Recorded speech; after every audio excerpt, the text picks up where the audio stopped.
नमस्कार, एनटिभी कोहलपुर समाचारमा स्वागत छ। म सदीक्षा शाह। चाडपर्व नजिकै गर्दा दाङमा चालक र सहचालकको सडकमै आँखा चाच्न थालिएको छ। चाडपर्वमा हुन सक्ने सवारी दुर्घटना न्यूनीकरण गर्न लामो तथा छोटो दूरीमा चल्ने सवारी साधनका चालक तथा सहचालकको आँखा चाच्न थालिएको हो। आजको समाचारमा मदन भण्डारी राजमार्ग अन्तर्गत गुल्मी खण्डको सडक पहिलो पटक स्तर उन्नतिको काम सुरु भएको खबरसँगै देश विदेश र खेलकुदका विविध खबरहरू हुनेछन्। तर सुरुमा प्रमुख समाचार। मदन भण्डारी राजमार्ग अन्तर्गत गुल्मी खण्डको सडक पहिलो पटक स्तर उन्नतिको काम सुरु। जोखिम मोलेर यात्रा गर्नुपर्ने बाध्यताको अन्त्य। कैलालीमा पसाउने लागेको धान बालीमा गवार किराको आक्रमणपछि किसानहरू चिन्तित। धान बाली जोगाइदिन किसानहरूको आग्रह। प्लास्टिक र फलाम सर्ने सामग्रीको बढ्दो प्रयोगले पाल्पामा चित्रे पेसा हराउँदै बाँसबाट बनेका सामग्रीहरूको उत्पादन र प्रयोग घट्दै। मोरक्कोमा 6.8 रेक्टर स्केलको शक्तिशाली भूकम्पमा परि 650 भन्दा धेरैको मृत्यु, 700 जनाभन्दा धेरै घाइते। र महिला टी20 विश्वकप एसिया क्षेत्र छनौटको उपाधि युएले जित्यो। युए र थाइल्यान्डले आउँदो वर्ष ग्लोबल टी20 विश्वकप छनौट खेल्न पाउने।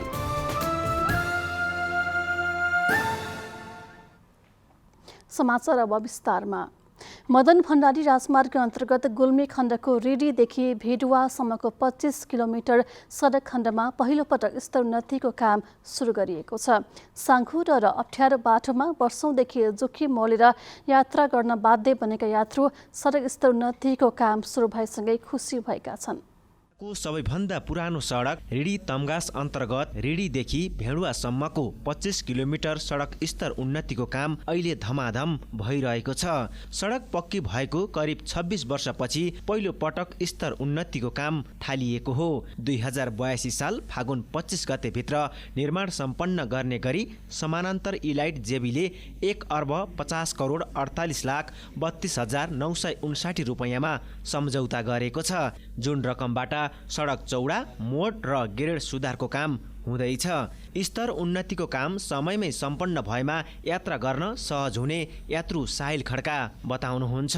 एकदम बाटोलाई चाहिँ एकदम चौडा गर्ने काम चाहिँ अलि तीव्र गतिमा भइरहेको देखिरहेको छ। यही गतिमा काम चाहिँ तीव्र गतिमा भएर समयमा नै सम्पन्न भयो भने नागरिकले चाहिँ एकदम सहज रूपमा यात्रा गर्न पाउनेछन्। सडक स्तर उन्नतिको कामले यात्रु मात्रै होइन सवारी चालक पनि खुसी देखिन्छन्। छिटो काम सम्पन्न भए समयमै सजिलै गन्तव्य स्थलमा पुग्न सकिने सवारी चालक निमराज श्रेष्ठ बताउनुहुन्छ। ठुलो भयो भने सबैलाई नै सहज हुन्छ। बाइकहरू गाडीहरू सबैलाई छिटो सरितो हुन्छ। अब भनेको टाइममा मान्छेलाई पुर्याउन सकिन्छ। अहिलेसम्म 5% भौतिक प्रगति र 3% भुक्तानी भएको मदन भण्डारी राजमार्ग कार्यालय तम्घासले जनाएको छ। रेडीदेखि हाम्रो तम्घासम्मकै बाटो पनि केही मात्रामा 1-2 किलोमिटर छोटिन सक्छ। ओभरअलमा चाहिँ हाम्रो ग्रेड सुधार र मोड सुधारले गर्दाखेरि अहिले करिब यो 2079-11 महिनामा एग्रिमेन्ट भएको हो। अहिलेसम्मको प्रगति लगभग 5% जस्तो छ। कन्ट्र्याक्टर एकदम राम्रो तरिकाले मोबिलाइज भइरहेको छ। यो तरिकाले हेर्दाखेरि करिब 3 वर्ष यसको निर्माण अवधि रहेको 3 वर्षभन्दा अगावि नै सकिन्छ जस्तो हामीले आकलन गर्न सकिरहेको छ अहिलेको साइड। निर्माण व्यवसायीले समयमै काम सम्पन्न गरे गुल्मेली जनताले सुरक्षित र सहज यात्रा गर्न पाउनेछन्। डिबी खड्का, नेपाल टेलिभिजन, लुम्बिनी प्रदेश, गुल्मी। मुगुको सुकाडीको झुकोला स्थित नवनिर्मित बेली ब्रिज वर्षाले खत्याडका विभिन्न ठाउँमा सडक भत्किएपछि अहिले कामविहीन बनेको छ। करिब 3 करोड 60 लाखको लागतमा निर्माण गरिएको बेली ब्रिजले सिङ्गो खत्याडवासीलाई सुविधा दिनुका साथै सुदूरपश्चिमबाट रारा हेर्न आउने पर्यटकहरूलाई समेत सहज हुन थालेको थियो। असारको तेस्रो साताबाट आएको अविरल वर्षाले खत्याड गाउँपालिकाको ठाउँ-ठाउँमा आएको बाढी र पहिरोले सडकलाई छेदविच्छेद बनाएपछि अहिले गाडी गुड्नु त कता हो कता मानिसहरूलाई समेत ओहोर दोहोर गर्न निकै मुस्किल परेको छ। भत्किएको ठाउँमा खत्याड पालिकाले सडक मर्मत नगरिदिँदा बिरामीलाई अस्पताल लैजान समेत निकै अप्ठ्यारो हुने गरेको छ। वर्षा निरन्तर भइरहेकाले सडक सुधार गर्दा फेरि पहिरो जान सक्ने भएकाले वर्षा रोकिएपछि तत्काल सडक मर्मत गर्ने खत्याड गाउँपालिकाले जनाएको छ। कैलालीमा पसाउने लागेको धान बालीमा गवार किराको आक्रमण भएपछि किसानहरू चिन्तित भएका छन्। भर्खरै पसाउँदै गरेको धान बाली पहिलिँदै जान थालेपछि कैलालीका किसानहरूमा चिन्ता बढेको हो। भर्खरै पछाउँदै गरेको धान बाली पहिल्यै जान थालेपछि कैलालीका किसानहरू चिन्तित भएका हुन्। पछिल्लो 2 हप्तादेखि कैलालीका अधिकांश स्थानहरूका किसानहरूले लगाएको धान बालीमा गवारो किराले निरन्तर आक्रमण गरिरहेको छ। निकै द्रुत गतिमा अन्यत्र समेत फैलिरहेको यस किराको नियन्त्रणका बारेमा किसान अनभिज्ञ छन्, जसका कारण कैलालीमा मात्रै 100 बिघा जमिनमा लगाएको धान बालीमा क्षति पुगेको किसानहरूको भनाइ छ। सबै लाग्यो फरे मेरा घर पछाइ जानु त यस्तै छ, त्यो खेतभरि यस्तै छ। अन्त सौता लागेको छ हजुर। यो अब खेतीबाडी लगाइ खण्ड अब खाने बेला अब के हुने त कहाँ पाउने हजुर। यो रोगको चाहिँ तपाईँको अहिले महामारीको रूपमा हाम्रो यो चाहिँ तपाईँको कल्जुकी क्षेत्रमा अब यी हेर्नुहोस् यसरी यो किराहरूले चाहिँ तपाईँको भन्दा पुरै बालीलाई नष्ट गरेको छ। यसमा हामीले अहिलेसम्म कुनै किसिमको औषधि उपचार पाएका छैनौँ। किराको संक्रमण दर निकै उच्च रहेको क्षेत्रमा नियन्त्रणका लागि कृषि ज्ञान केन्द्र कैलाली र केही पालिकाहरूले कीटनाशक विषादी किसानलाई निशुल्क वितरण गर्ने तयारी थालिएको छ। तर गवारो किराले बालीको फेदमा आक्रमण गर्ने भएकाले सिँचाइ सुविधा पर्याप्त भएको ठाउँमा सजिलैसँग यसलाई नियन्त्रण लिन सकिने भए पनि सिँचाइ सुविधा नरहेको क्षेत्रमा यसको नियन्त्रण गर्न निकै कठिनाइ हुने कृषि ज्ञान केन्द्र कैलालीका प्रमुख खगेन्द्र प्रसाद शर्माले बताउनु भयो। गोदावरी नगरपालिका देखि लिएर लम्की चुवासम्मको एरियामा बढी आक्रमण भयो भन्ने आएको छ। अब हाम्रो प्राविधिकहरू बिचबिचमा गइरहनु भएको छ। विशेष गरेर अब हामीले सबै ठाउँमा पुग्न नसक्ने भावनाले पालिकालेकै मुख्य जिम्मेवारी चाहिँ पालिकाको हो। उहाँले पनि आफ्नो तर्फबाट भ्याउने जति गरिरहनु भएको छ, सरसल्लाह दिइरहनु भएको छ, केही औषधिहरू बाँड्नु भएको छ भन्ने सुनेका छौँ हामीले। गवारो किराले आक्रमण गरेका क्षेत्रका किसानले जतिसक्दो चाँडो कीटनाशक विषादीसँगै सिँचाइ गरी फैलिँदै गइरहेको किरालाई नियन्त्रणमा लिन सकिने विज्ञहरूको सुझाव छ। किसानहरूले धान बाली भित्र रहेको किराको सुरुवाती चरणमै पहिचान गर्न सकेमा हुन सक्ने ठूलो क्षतिबाट धान बालीलाई बचाउन सकिने विज्ञहरूको भनाइ छ। सीताराम ओझा, नेपाल टेलिभिजन, कैलाली। समाचारको क्रम जारी नै छ, एकैछिनको विश्राम।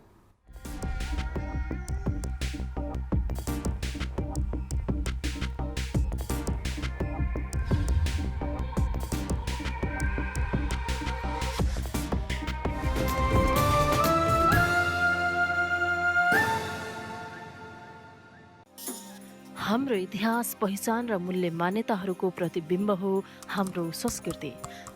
तर द्रुत गतिमा परिवर्तन भइरहेको संसारमा हामीहरूले आफैलाई सोधौँ, के हामीले हाम्रो संस्कृति जोगाउन पर्याप्त प्रयासहरू गरिरहेका छौँ? विश्वव्यापीकरण र प्रविधिको विकास सँगसँगै हाम्रो सांस्कृतिक सम्पदा र संस्कृतिहरू बिर्सिने जोखिममा छन्। परम्परागत प्रचलन, भाषा र वेशभूषाहरू लोप हुँदै गइरहेका छन्। तर आशा छ चाडपर्वहरूदेखि लिएर धार्मिक स्थलहरू र कलाकृतिहरूको संरक्षण गर्न र यसको प्रवर्धन गर्न मानिसहरू एकजुट भइरहेका छन्। हाम्रो संस्कृतिको संरक्षणले हामीलाई हाम्रो विगतलाई सम्मान गर्न मात्र होइन, यसले रचनात्मकतालाई पनि प्रेरित गर्दछ र आर्थिक विकासका लागि पनि आधार हो। हाम्रो सांस्कृतिक सम्पदा एक पुस्तादेखि अर्को पुस्तामा हस्तान्तरण हुने हुँदा यो हामी र हाम्रो प्रयासमा निर्भर छ। आओ आफ्नो पहिचान र संस्कृतिलाई संरक्षण गर्न एकजुट हौं।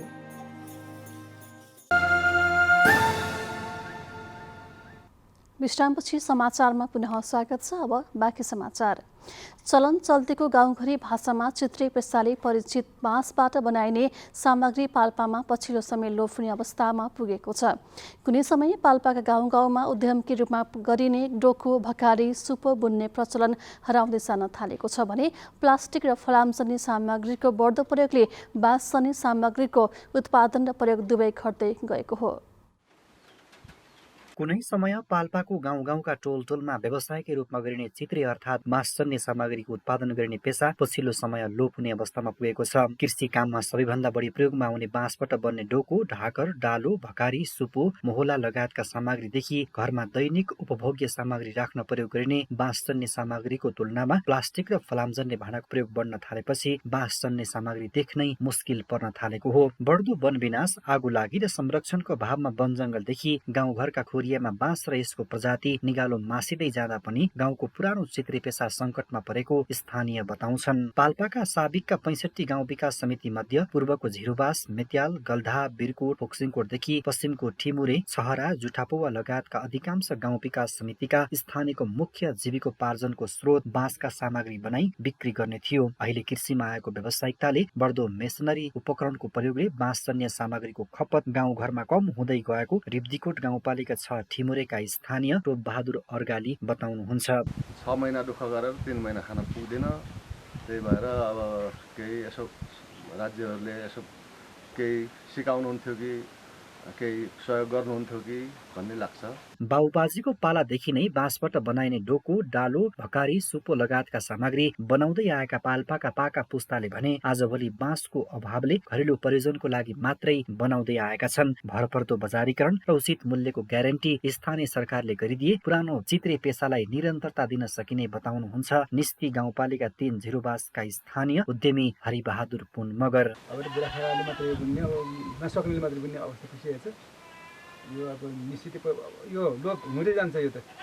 मेहनत र परिश्रम ज्यादा लाग्ने लोपोन्मुख चित्रे पेसालाई जोगाई राख्न कच्चा सामग्रीको अभाव हुन नदिन बाँझो र खेरा गएको भिरालो जमिनमा बाँसजन्य बिरुवाको वृक्षारोपण, उद्यमीलाई उत्पादनको आधारमा अनुदान र उचित मूल्य सहितको बजारीकरण गर्न 3 तहकै सरकारले नीति तथा कार्यक्रम तर्जुमा गरी कार्यान्वयन गरेको खण्डमा संकटमा परेको चित्रे पेसाको संरक्षण हुने देखिन्छ। सुनिल कार्की, नेपाल टेलिभिजन, लुम्बिनी प्रदेश, पाल्पा। दाङमा चालक र सहचालकको सडकमै आँखा जाँच्न थालिएको छ। चाडपर्वमा हुन सक्ने सवारी दुर्घटना न्यूनीकरण गर्न लामो तथा छोटो दूरीमा चल्ने सवारी साधनका चालक तथा सहचालकको आँखा जाँच्न थालिएको हो। मेघनाथ पन्थीलाई सवारी साधन चलाउँदा आफ्नो स्वास्थ्य जाँच गर्ने बारेमा फुर्सद मिल्दैन। शनिबार समेत काममा खटिने पन्थीले सडकमै आफ्नो आँखा जचाउन पाउनुभयो, जसले गर्दा अस्पताल पुगेर जचाउनु पर्ने बाध्यता अहिलेलाई टरेको छ। पन्थीले मात्रै होइन, पूर्व पश्चिम राजमार्ग भएर लामो तथा छोटो दूरीमा सवारी साधन चलाउने चालक र सहचालकको निःशुल्क आँखा जाँच गरिएको छ।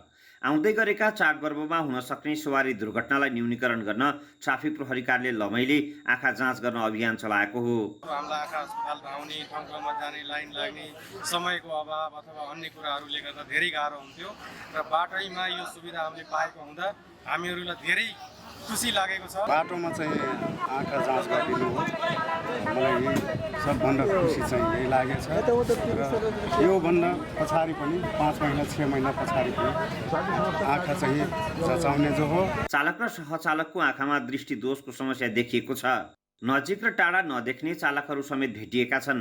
यसरी आँखामा समस्या भएका चालकहरूको कारण सवारी दुर्घटना हुने जोखिम भएकाले समयमै आँखा जाँच गर्ने अभियान चलाइएको ट्राफिक प्रहरी कार्यालय लमैका प्रमुख तीर्थराज भूषालले बताउनुभयो। नजिकै गरेर चाडपर्वको सिलसिलामा कुनै पनि चालक तथा सहचालकको दृष्टि दोषको कारणले गर्दा हुन सक्ने सम्भावित सवारी दुर्घटनालाई न्यूनीकरण गर्न तथा रोकथाम गरी यात्रुहरूको सुरक्षित यात्रा निर्माण गर्नको निमित्त हामीहरूले यो कार्यक्रम सञ्चालन गरेका हौँ। चालकहरू सडकमै आँखा जचाउन पाउँदा खुसी भएका छन्। आँखा अस्पताल लमैको प्राविधिक सहयोगमा ट्राफिक प्रहरी कार्यालयले निःशुल्क आँखा जाँचको सुविधा मिलाएको थियो।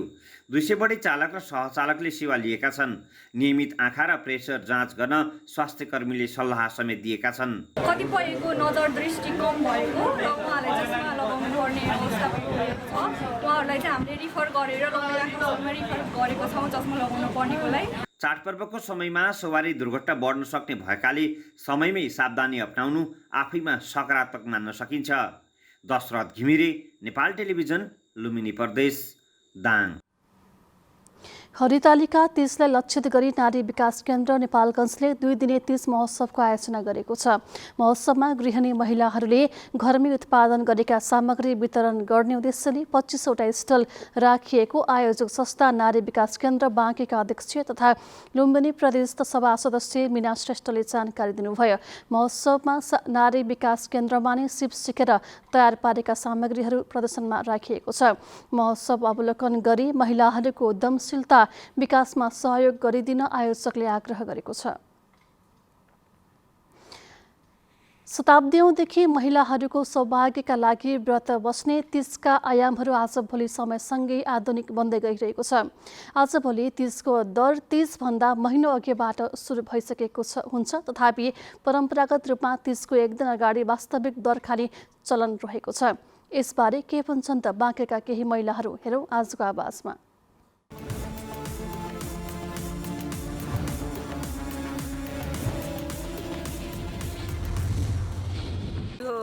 तीजको अवसरमा महिला दिदीबहिनीहरू महिनौँ दिनदेखि नै अगाडि दरखानी चलन चल्ती आइरहेछ। त्यो चाहिँ एक किसिमको मलाई विकृति लाग्छ, किनभने कोहीहरूसित पैसा हुन्छ कोहीसित हुँदैन। आजकल त यस्तोसम्म भन्ने गर्छन् भने दरखानी फल्लोले पैसा तिर्नु पनि सबैले, नाम आउने कसैको फेरि।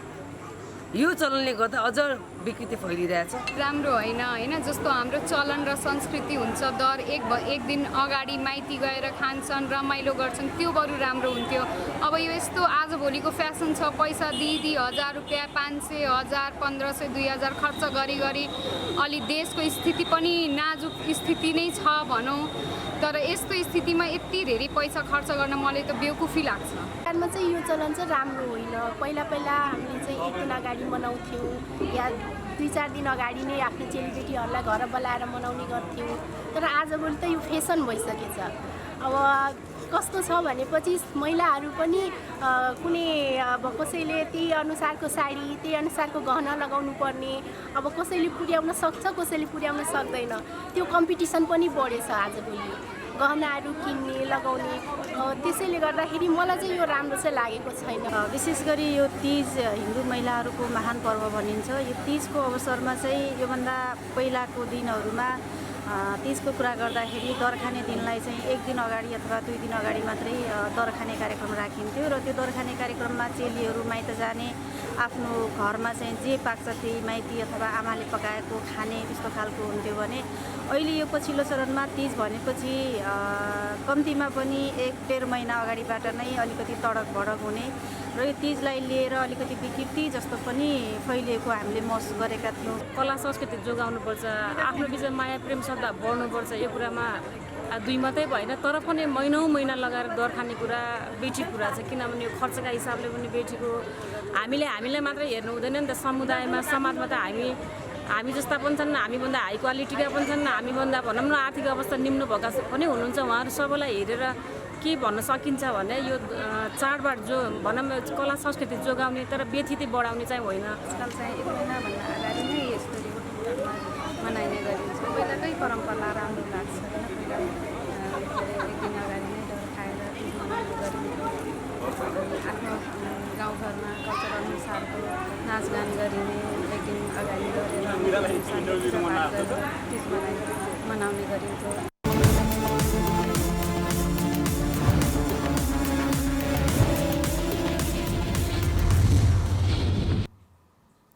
समाचारको क्रम जारी नै छ, एकैछिनको विश्राम।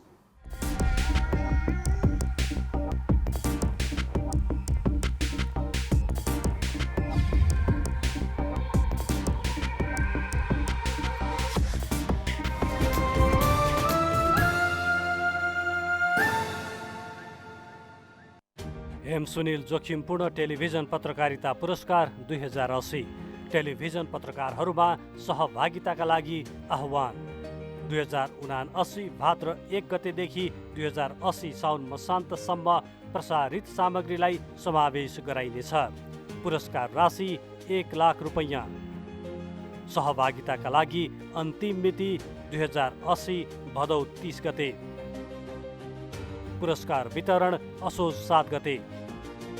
प्रत्यक्ष प्रसारण Nepal television, NTV news, NTV Kohalpur, NTV टहरी। तपाईँ एनटिभी कोहलपुर हेर्दै हुनुहुन्छ। अब बाँकी समाचार। चीनको तिब्बत सीमा नजिक तिङ्करमा सशस्त्र प्रहरी बलको बोर्डर आउटपोस्ट BOP स्थापना भएको छ। दार्चुलाको ब्यास गाउँपालिका 1 तिङ्करमा स्थापना गरिएको BOP को एक कार्यक्रमका बीच सशस्त्र प्रहरीका अतिरिक्त महानिरीक्षक AIG बंशी दाहाल र दार्चुलाका प्रमुख जिल्ला अधिकारी किरण जोशीले संयुक्त रूपमा उद्घाटन गर्नुभएको हो।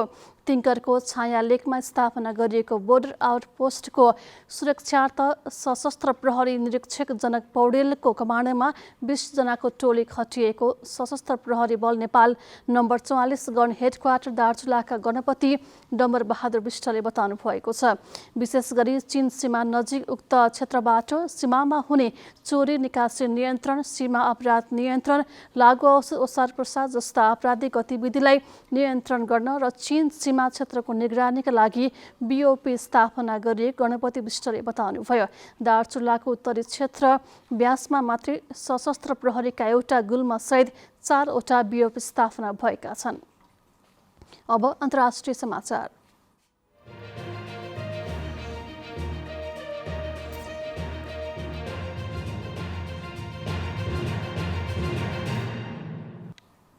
मोरक्कोमा 6.8 रेक्टर स्केलको शक्तिशाली भूकम्पका कारण 650 जनाभन्दा धेरैको ज्यान गएको छ। रातिको समयमा हाई अलर्ट्स माउन्टेन्स केन्द्रबिन्दु बनाएर गएको भूकम्पका कारण अहिलेसम्म 662 जनाको ज्यान गएको छ। 700 जनाभन्दा धेरै घाइते भएको बीबीसीले जनाएको छ। धेरै भवनको भग्नावशेषमा मान्छे पुरिएको शङ्का छ। रातको समय भएकाले उद्धारमा कठिनाई भएको प्रहरीलाई उद्धृत गर्दै खबरमा उल्लेख गरिएको छ। केही गाउँ नै ध्वस्त भएका र त्यहाँ उज्यालो भएपछि मात्रै उद्धारकर्ता पुग्ने अधिकारीको भनाइ छ। मानिसहरू सडकमा बसिरहेका छन्। स्थानीय समय अनुसार राति 11:11 भूकम्प गएको हो। त्यसको 19 मिनेटपछि 4.9 रेक्टर स्केलको पराकम्प गएको थियो। अब आर्थिक समाचार।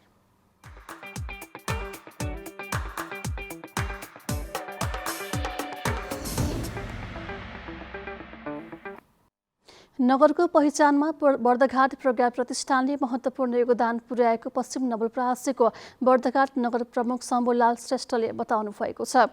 बर्दघाट प्रज्ञा प्रतिष्ठानका प्रमुख संरक्षक समेत रहनुभएका जे श्रेष्ठले स्थानीय भाषा, साहित्य, कला, संस्कृति र सङ्गीतको क्षेत्रबाट नगरको समृद्धिमा प्रज्ञा प्रतिष्ठानले थप एउटा इँटा थपेको महसुस भएको बताउनु भएको हो। बर्दघाट प्रज्ञा प्रतिष्ठानको तेस्रो प्रज्ञा सभामा बोल्दै नगर प्रमुख श्रेष्ठले उक्त कुरा बताउनु भएको हो।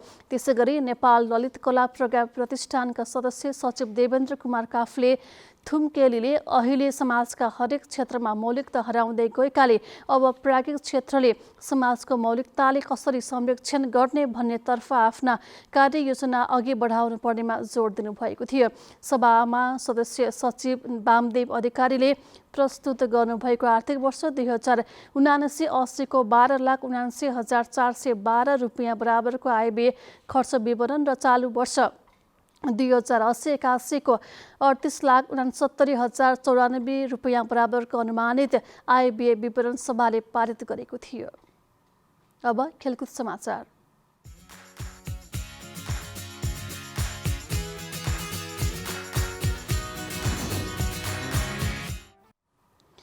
आइसिसी महिला टी20 विश्वकप एसिया क्षेत्र छनौटको उपाधि युएईले जितेको छ। आज भएको फाइनलमा थाइल्यान्ड 6 रनले पराजित भयो। उपाधि विजेता युएई र उपविजेता थाइल्यान्डले आउँदो वर्ष हुने ग्लोबल टी20 विश्वकप छनौट खेल्न पाउने भएका छन्। मलेसियाको बायोमासमा जितका लागि 71 रनको सामान्य लक्ष्य पछ्याएको थाइल्यान्ड 17 ओभर 5 बलमा 64 रनमा अल आउट भयो। त्यसअघि टस जितेर पहिला ब्याटिङ गरेको युएईले निर्धारित 20 ओभरमा 9 विकेट गुमाउँदै 70 रन बनाएको थियो। हिजो भएको सेमी फाइनलमा नेपाल थाइल्यान्डसँग 40 रनले पराजित हुँदै बाहिरिएको थियो। अब मौसम समाचार।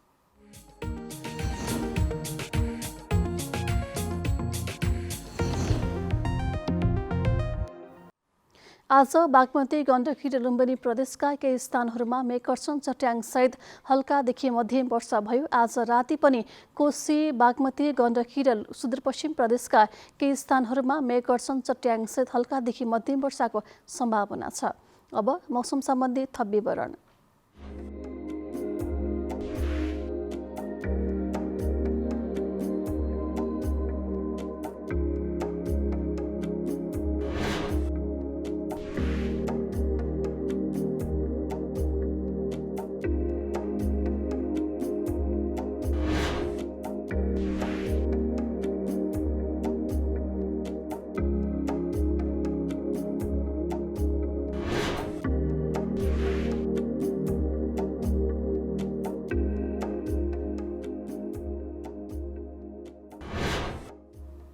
समाचारको अन्त्यमा प्रमुख समाचार पुनः एकपटक। मदन भण्डारी राजमार्ग अन्तर्गत गुल्मी खण्डको सडक पहिलो पटक स्तरोन्नतिको काम सुरु, जोखिम मोलेर यात्रा गर्नुपर्ने बाध्यताको अन्त्य। कैलालीमा पसाउने लागेको धान बालीमा गौबार किराको आक्रमणपछि किसानहरू चिन्तित, धान बाली जोगाइदिन किसानहरूको आग्रह। प्लास्टिक र फलामजन्य सामग्रीको बढ्दो प्रयोगले पाल्पामा चिरचित्रे पैसा हराउँदै बाँसबाट बनेका सामग्रीहरूको उत्पादन र प्रयोग पनि गर्दै। मोरक्कोमा 6.8 रेक्टर स्केलको शक्तिशाली भूकम्पमा परि 650 भन्दा धेरैको मृत्यु, 700 जना भन्दा धेरै घाइते। र महिला टी20 विश्वकप एसिया क्षेत्र छनौटको उपाधि युएले जित्यो। युए र थाइल्यान्डले आउँदो वर्ष ग्लोबल टी20 विश्वकप छनौट खेल्न पाउने।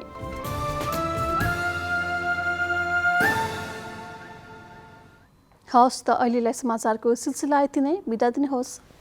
नमस्कार।